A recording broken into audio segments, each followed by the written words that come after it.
Yan. Ano yung pinag-usapan dyan? Handling objections. Lahat po ng prospects natin, marami pong pasok sa utak niyan during the presentation and after. Correct? So dapat ma-address natin yung mga objections niyan. Ano yung yun? Gagamit ka ng tawag nating feel, felt, found. Lahat po tayo. Feel, felt, found. Feel, felt, found. Ito yung gagamitin natin script. Script po to ha. Ano yung paano yan? Sa English, ganito. Pag may sinabi siya, ito ang unang sagot natin. I know how you feel. That's what I have felt also. But this is what I have found. Tama? Sa Tagalog, naiintindihan kita. Ganyan din ako dati. Pero ito yung natutunan ko. Yun ang script. Bawat objections. Ano yun? Naku, wala akong time. Busy ako eh. Anong sagot? Tagalog na lang. Alam mo, ganyan din ako dati. Napaka-busy ko. Wala akong time. Pero ito yung natutunan ko. Yun ang una palagi ha. Para saan po ito yung feel, felt, found? May tinatawag po na himas batok. Sabihin mo sa katabi mo, himas batok. Himas batok. Sabihin nun, huwag mong babatukan agad. Huwag mong, ang tao, ayaw niya nang kinokontra siya. Nang ninenegate siya. Tama? Pero pwede mo nang himasin. Himasin. Kaya naghimas batok, himasin mo muna. Alam mo, ganyan din ako dati. Tama? Naintindihan kita, pero ito yung nakita ko. Yung sabihin ng bato. Tama? So meaning, ina-address mo na yung objection niya. Alam mo, wala kang time. Alam mo, ganyan din ako dati. Wala akong time. Kaso, na-realize ko na ang tagal-tagal ko pero syempre hindi ka na magkakasabi, di ba? Pero na-realize ko kasi, alam mo, may time ako para sa negosyo ng ibang tao, pero sa negosyo ko wala akong time. Tama? Pwede mo yung sagot. Ano ba? I joined before but nothing happened. Nag-join ako sa ibang networking. Ilang nangyari sa akin dyan. Anong sagot? Ha? Alam mo, naiintindihan kita, ganyan din ako dati. Tama? Pero, na-realize ko, hindi ko naman tinabaho dati. At saka, wala man akong after nag-support dati dun eh. This time, ito, nakita ko sa AGG, grabe yung grupo, tinan mo naman, di ba, napaka-active.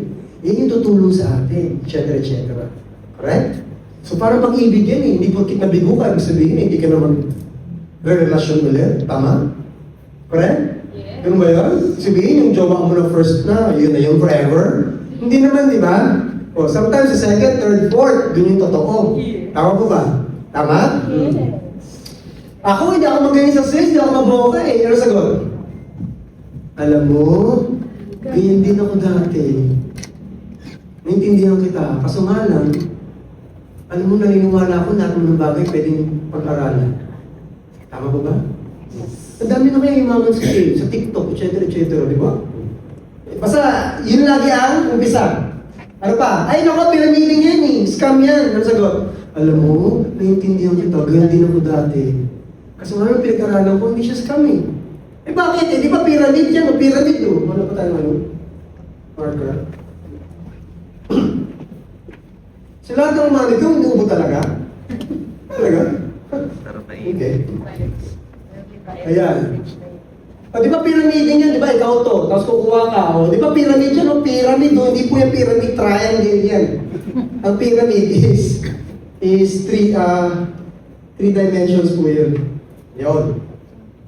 Diba? O, yun nasa taas ang kikita dyan. Sa taas na, palagi, etc. etc. Pero kung titignan mo naman mabuti, diba? Ganyan din naman structure sa corporate world. Diba ito yung president. Yung president may vice president. Vice president may mga executive officers. Tapos may mga manager. Diba? May mga ano din, kanya-kanyang department.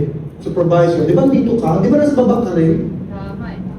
Diba? O, ano pinagkaiba niyan? Hindi mo malalampasan yan dyan. Para makaangat ka, kailangan mo na mawala ito o mamatay. Tama, di ba? Yes. Ito hindi eh. Ito po structure lang para madaling makita at makompute yung commission nyo. Di ba? Dahil left and right tayo, kaya madali siya. Tama ba? O, pwede mo mag-drawing na hindi ganyan. Pwede pabaliktad. O, ngayon, ikaw to, di ba? O, kuha ka ng dalawa. Kung dalawa, kuha ng dalawa. Pwede rin naman yun, tama? nga lang. Kung paano ba? Ayaw maniwala sa structure daw talaga, pyramid. O sige, tuloy natin ha. Ikaw to.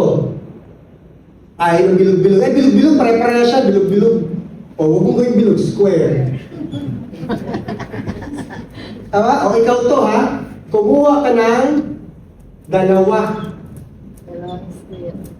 Yung dalawa, kukuha ng dalawa. Yung dalawa, kukuha ng dalawa din. Yung dalawa, kukuha ng dalawa. Dalawa, kukuha ng dalawa. Yung dalawa, kukuha ng dalawa. Yung dalawa, kukuha ng dalawa. And so on, and so forth. Nagets niyo ako?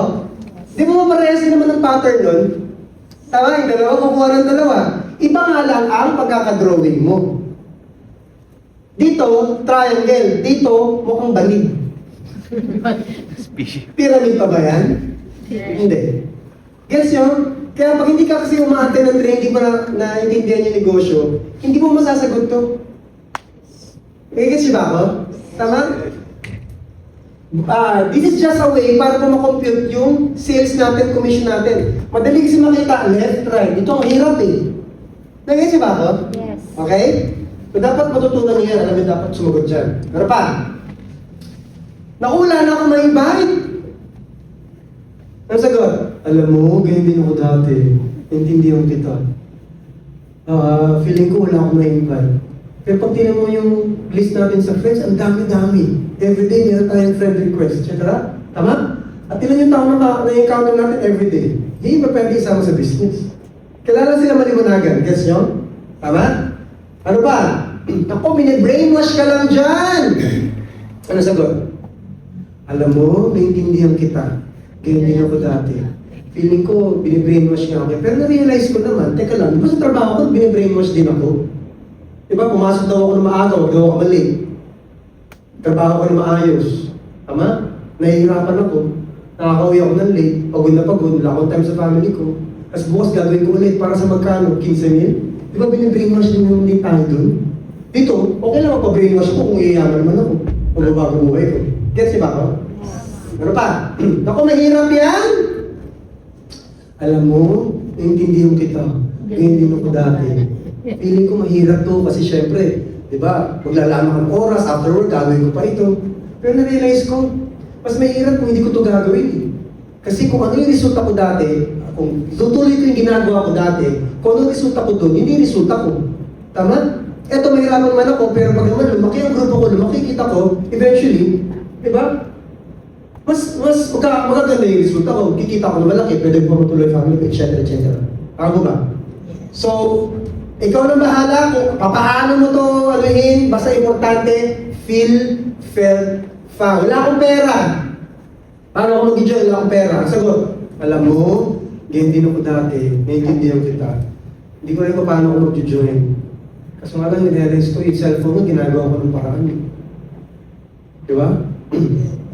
Ngayon, lima na. Eto, negosyo mo naman ito. Ano ba naman yung level na yung 80? Pero may produkto ka, pwede may benta, babalik yung pera mo. Et cetera, et cetera. Nagigets ba ako? Yun. Okay?